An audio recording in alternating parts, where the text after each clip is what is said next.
इंसाफ का योगी मॉडल। योगी आदित्यनाथ 3 दिन के दिल्ली दौरे पर है। आज देखिए जेवर पहुंचे थे।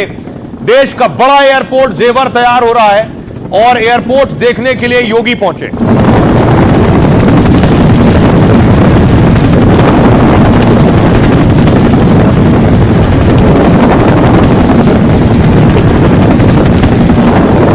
जेवर एयरपोर्ट की तस्वीरें आप देख रहे हैं। प्रधानमंत्री नरेंद्र मोदी दरअसल इसी महीने के आखिर में पहुंचने वाले जेवर एयरपोर्ट उद्घाटन करने के लिए, उससे पहले निरीक्षण करने खुद योगी आदित्यनाथ पहुंचे।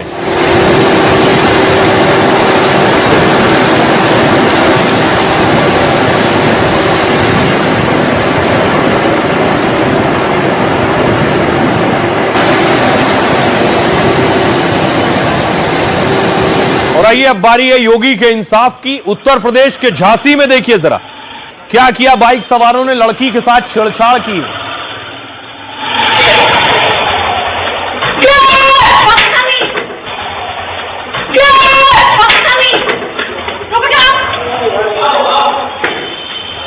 ये छेड़छाड़ करने वाला ये भूल गया ये हरकत उत्तर प्रदेश में कर रहा है। झांसी की तस्वीर है, बाइक पर दोनों आ रहे हैं, गली है सुनसान, 2 लड़कियां खड़ी हैं, वो छेड़छाड़ करता है, लड़की का फोन गिर जाता है और लड़का फरार हो जाता है।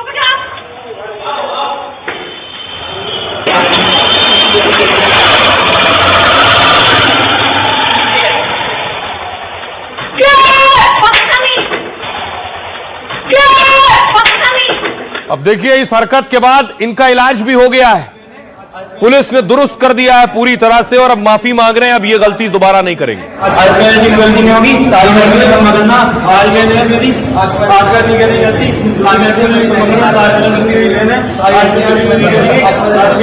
कभी भी नहीं करेंगे, गलती आज कभी भी कुछ भी नहीं करेंगे। आज गलती नहीं होगी, सारी गलती नहीं होगी, सारी गलती का सम्मान करना। अब माफी मांग रहे हैं, हाथ जोड़कर कह रहे हैं सारी लड़कियां हमारी बहन है, अब ऐसी गलती दोबारा नहीं होगी। कभी भी नहीं करेंगे ऐसी गलती, सारी लड़कियां हमारी बहन है, कभी भी कुछ भी नहीं करेंगे। आज ऐसी गलती नहीं होगी, सारी लड़कियां मेरी बहन है। अब जिंदगी भर याद रखेंगे कि आखिर क्या हश्र हुआ था ये करने के बाद। ये तस्वीर आप देख रहे हैं, ये छेड़छाड़ की तस्वीर और उसके बाद पक्का इलाज।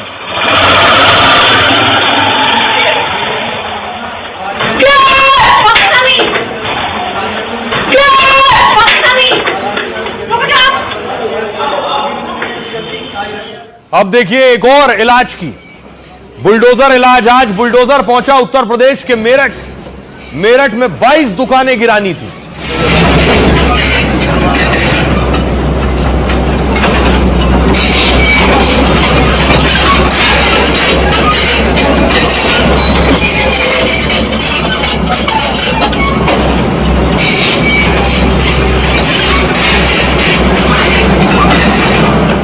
और बुलडोजर के पहुंचने से पहले ही पुलिस पहुंच चुकी थी, क्योंकि पुलिस ने कानून व्यवस्था भी देखनी थी, इसलिए दुकानें खाली कराई गई। पहले से नोटिस दिया जा चुका था दुकानें खाली करने का।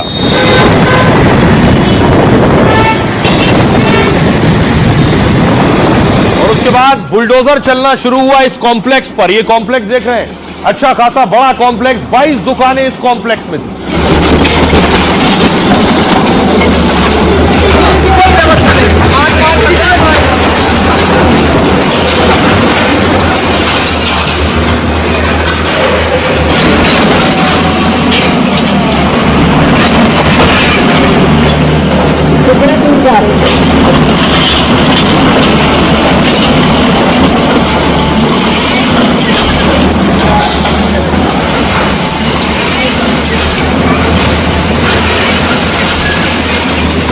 बड़े कॉम्प्लेक्स को गिराने के लिए पोकलेन मशीन लगाई गई थी।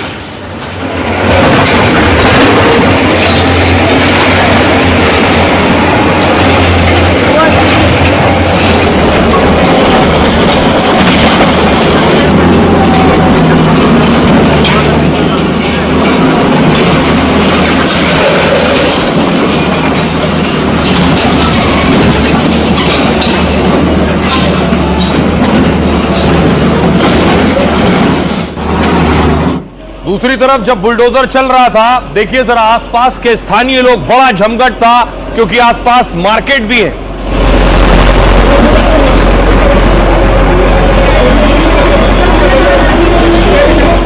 ये सारी भीड़ बुलडोजर एक्शन देखने के लिए पहुंची थी।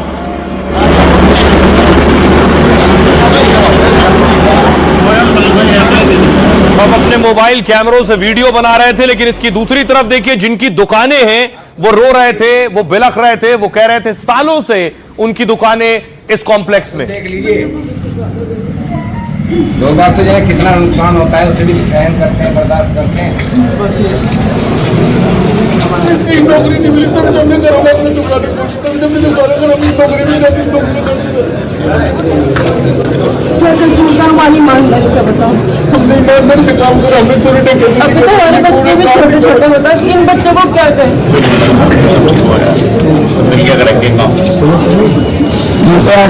हिंदुस्तान का बंटवारा हमसे गलती अगर हो रही है तो गलतियां आप लोगों ने भी करी है। आपने क्यों बेनामे करे इसके? मत करते बेनामे, ना से भी दिए कमर्शियल, हमें कनेक्शन भी मिले। 71 साल की मेरी उम्र है सर, मैं क्या कहाँ जाएंगे पैसे दे। मैं एक इंसान के नाते मेरी सबके साथ भावना है, मुझे नहीं अच्छा लग रहा है।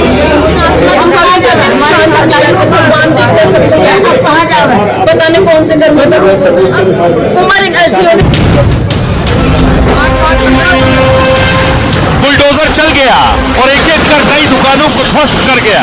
सालों की मेहनत सेकंडों में स्वाहा हो गई तो दुकानदारों का दिल भर आया, आंसू छलक पड़े। कईयों ने दबी जुबान में सवाल पूछे, कईयों ने खुली जुबान से पूछा आखिर उनका कसूर क्या था। हमारी ईमानदारी का बताओ। हमने ईमानदारी से काम करा, हमने चोरी डकैती अभी तो हमारे बच्चे भी छोटे छोटे होता है, इन बच्चों को क्या करें? भले ही वो कॉम्प्लेक्स अवैध था, लेकिन राकेश मदान और अश्विनी कुमार की रोजी रोटी तो वैध थी। डॉक्टर संजय गोयल, डॉक्टर निशी गोयल अपने क्लिनिक से जिस सपने को पूरा कर रहे थे वो तो वैध था। उम्र एक ऐसी होगी, अब क्या करेंगे? क्या क्या बेईमानी करें, क्या करें, किसके आगे रोक? अब देखिए आपको बताऊं, लोगों का गुस्सा भी है, लोगों की आंखों में आंसू भी है, लेकिन बुलडोजर क्यों चला? मेरठ में 35 साल पुराने कॉम्प्लेक्स पर बुलडोजर चलाया गया। प्रशासन की ओर से कार्रवाई सुप्रीम कोर्ट के आदेश पर हो रही है। एक्शन के लिए बुलडोजर को देख दुकानदार फूट फूट कर रोने लगे। कार्रवाई के लिए आवास विकास के 100 लोगों की टीम मौजूद रही। एक्शन के दौरान पुख्ता सुरक्षा की गई, 220 पुलिस वाले मौजूद रहे। एटीएस के ड्रोन से हर गतिविधि पर नजर रखी जा रही थी। यह कॉम्प्लेक्स दरअसल 288 वर्ग मीटर में बना है, इसमें 22 दुकानें। यह जमीन काजीपुर के वीर सिंह को आवास के लिए आवंटित की गई थी, लेकिन 1990 में यह अवैध रूप से कॉम्प्लेक्स बना दिया गया। यहां आवास बनना था लेकिन कॉम्प्लेक्स बना दिया गया। यह कॉम्प्लेक्स विनोद अरोड़ा नाम के शख्स ने बनवाया। मामला सुप्रीम कोर्ट पहुंचा तो कोर्ट ने इसे ध्वस्त करने के आदेश दिए। दिसंबर 2024 में कोर्ट ने इसे 3 महीने में खाली करने को कहा। आवास विकास परिषद के 45 अफसरों के खिलाफ भी केस किया गया है। आइए इसके बाद आपको सुनवाता हूं जिनकी यहां दुकानें थी, उन्हें सुनिए वो क्या कह रहे हैं। सभी अपने अपने लेवल पर जैसी जिसकी भी संपत्ति छोटी बड़ी सब परेशान है। केवल मैं नहीं, एक आदमी जाहिर हो रहा है, एक आदमी जाहिर नहीं कर पा रहा, अपने मन में घुट रहा है, बस परेशान सब है। रोजगार चला जाएगा, वो क्या करेगा? कैसे अपनी जीविका चलाएगा? वो पूरी जिंदगी भर के एक एक पैसा आदमी लगा के तो कोई प्रॉपर्टी खरीदता है। हाँ। अब मिनटों में तुम उसे खत्म कर दोगे, वो क्या करेगा? संपत्ति बचती है, रोजगार बचता है, कुछ तो बचे अपना। मैं 91 से यहाँ पे दुकान करता हूँ, लेकिन आज बिल्कुल जीरो हो गया, कुछ नहीं बचा हमारे पास। आज हम सड़क पे आ गए, इसके अलावा मैं कुछ नहीं कर सकता। ये नहीं खोली जा रही, सब पूरे मेरठ में गम है इस बात का। अगर ये रेजिडेंशियल का प्लॉट था तो इस पे कॉमर्शियल के बेनामे क्यों हुए? कॉमर्शियल के बिजली के कनेक्शन क्यों दिए? हमारे सील लगा दी जाती पहले ही, ना हम दुकानें खरीदते ना हम कुछ वो करते, तो ये कोई तरीका नहीं है। अब देखिए लोगों का गुस्सा अपनी जगह है, लेकिन बुलडोजर जहां चला कुछ बुनियादी सवाल है उन पर। अवैध निर्माण के वक्त ही उसे रोकने की कोशिश आकर क्यों नहीं होती? एक सवाल सबके जहन में, जब ये घर बन रहे थे, जब ये कॉम्प्लेक्स बन रहे थे तो अफसर अधिकारी क्या कर रहे थे, तब क्यों बनने दिए? अवैध निर्माण की खबर अफसरों को होती नहीं या वो आंखें मूंद लेते हैं? अवैध निर्माण का खामियाजा सिर्फ आम आदमी ही क्यों भुगतता है? जिन अफसरों ने आंखें मूंदे रखा उन पर भी कार्रवाई होनी चाहिए। कि अगर 30 साल पहले कौन सा अधिकारी था, कौन सीईओ था जिसके दौर में यह निर्माण अवैध होता रहा, बिल्डर, भूमाफिया और अफसरशाही का नेटवर्क खत्म क्यों नहीं होता है। और जैसे ही कोई अपने घर के बाहर दीवार उठाता है, सेवा पानी भी वो आम आदमी दे और फिर कार्रवाई भी बाद में वही झेले। सुनिए जरा प्रशासन क्या कुछ कह रहा है इस एक्शन के बाद। सभी सेंसिटिव पॉइंट्स को चिन्हित करके इंपॉर्टेंट पॉइंट्स को वहां बैरिकेड के साथ साथ फोर्स का डिप्लॉयमेंट किया है। पुलिस के जो अन्य इंस्टॉलेशंस हैं जैसे कि पीएसी, फायर ब्रिगेड, वो सब भी यहाँ पर डिप्लॉयड है। इसके अलावा सर्विलेंस और कैमरा के थ्रू और ड्रोन्स के थ्रू सर्विलेंस भी किया जा रहा है। पर्याप्त सुरक्षा के इंतजाम किए गए। उच्चतम न्यायालय के निर्देश पे कार्रवाई होगी। अच्छा, कितनी दुकानें हैं सर इसमें? 21 दुकान। अच्छा, 21 दुकानें, उनको सबको ध्वस्त किया जाए। और आइए मैं आपको बताता हूं उत्तर प्रदेश में महिला अपराध पर कैसे इंसाफ हो रहा है। तस्वीर जो शुरू में मैंने आपको दिखाई वो बताता है कि अगर यूपी में लड़की के साथ छेड़छाड़ करेंगे तो आपको बड़ी सजा मिलेगी।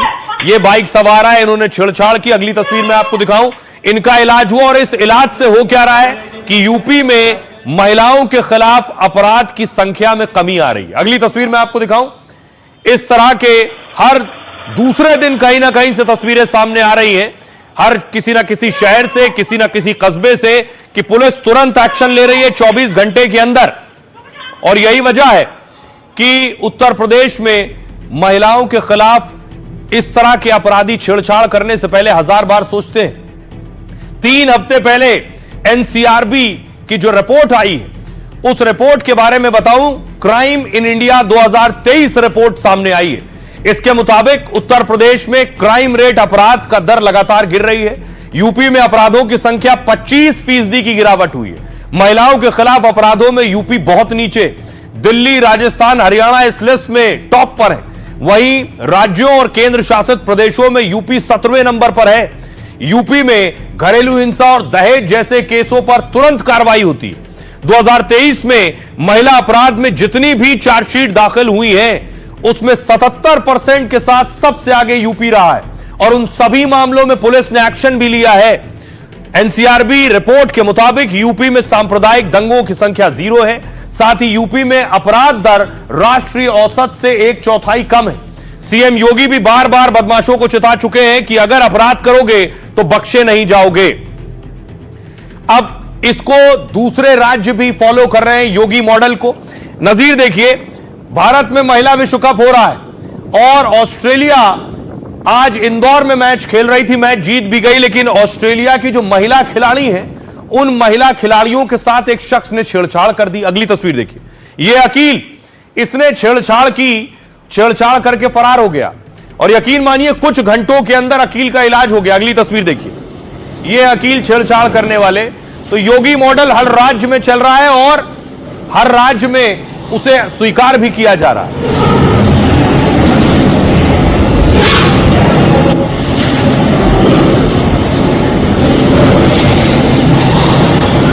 यही अकील है जिसने ऑस्ट्रेलिया की महिला क्रिकेटर्स के साथ छेड़छाड़ की थी। अब अपने पैरों पर चलना मुश्किल है। देखिए, उल्टे पैर में भी प्लास्टर है, सीधे पैर में प्लास्टर और उल्टे हाथ में प्लास्टर है।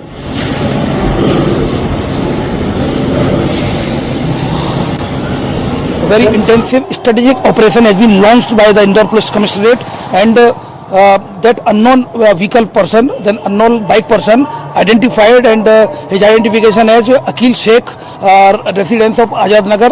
Earlier he was residing in Khajrana Thana, and approximately